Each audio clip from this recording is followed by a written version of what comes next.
Jungle Book, It Takes Two, by Victoria Saxon. We did it! Mowgli hollered, and he had just escaped King Louie and the apes and his friends with his friends, Baloo and Bagheera. It was sure a swinging time, Baloo said.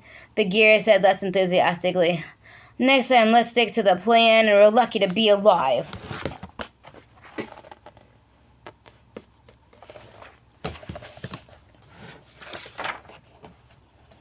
We need a safe place for the night, Bagheera said. King Louie may still be after Mowgli. Ah, loosen up. I'll protect us. If we see any of those mangy monkeys, I'll give 'em a jab with my left and a swing with my right. Oh, Baloo, we need to protect the boy. Think about it, Bagheera said.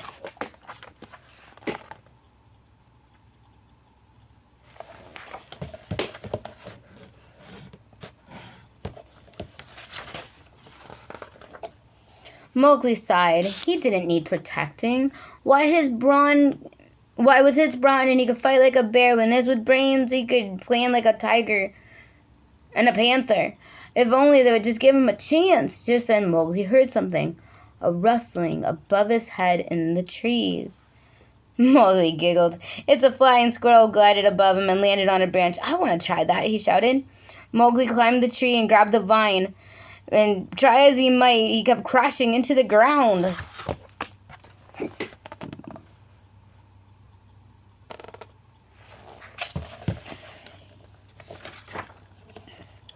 Finally, Mowgli got the hang of it, and he felt like he was flying. And the squirrel swept over the heads of Bagheera and Baloo. And Mowgli was having the time of his life. Soon his stomach started growling. Let's get some bananas, he told a squirrel, pointing to across the river. Let's race. Bananas all the way over on this side.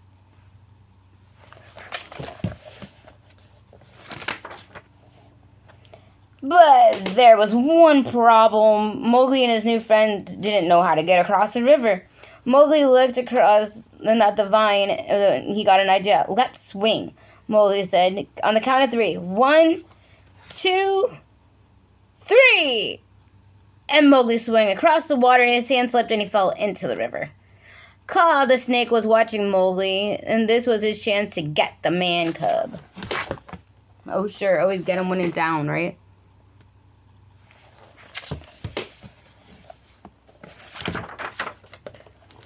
Kaa slithered down the tree. Trust me, he said to Mowgli. Just slide into my coil shoes, where we have heard that one before. Ladies! Mowgli squirmed and grabbed onto Kaa, who pulled him up against. Mowgli and the squirrel grabbed onto Kaa, who pulled them up into the tree with him. Oh, look, a squirrel. I can't quite do squirrel and snake yet. Kaa hissed. The squirrel's eyes focused on Kaa's, and soon he had fallen underneath Kaa's spell. Using his brain, Mowgli realized that if he didn't look into Kaa's eyes, the snake couldn't make him go to sleep.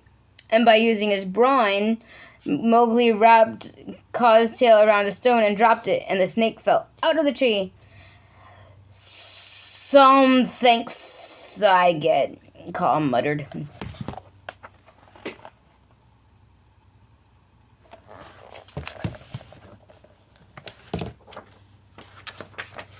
Mowgli, Little Britches, Baloo, and Bagheera stood across the river shouting.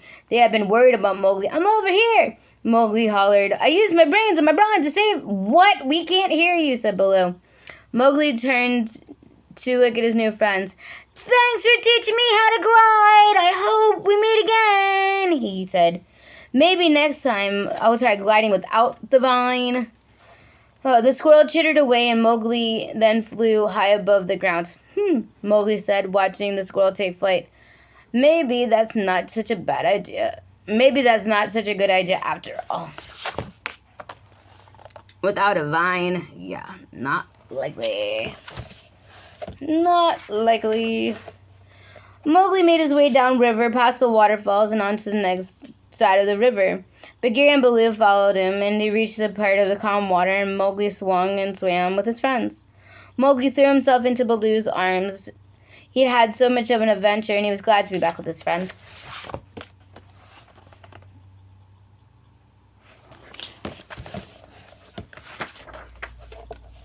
That night, Mowgli drifted to sleep, and he heard his friends still arguing. He used bronze. He didn't look into Kaa's eyes. Bagheera said. He used brains. He didn't look in Kaa's eyes.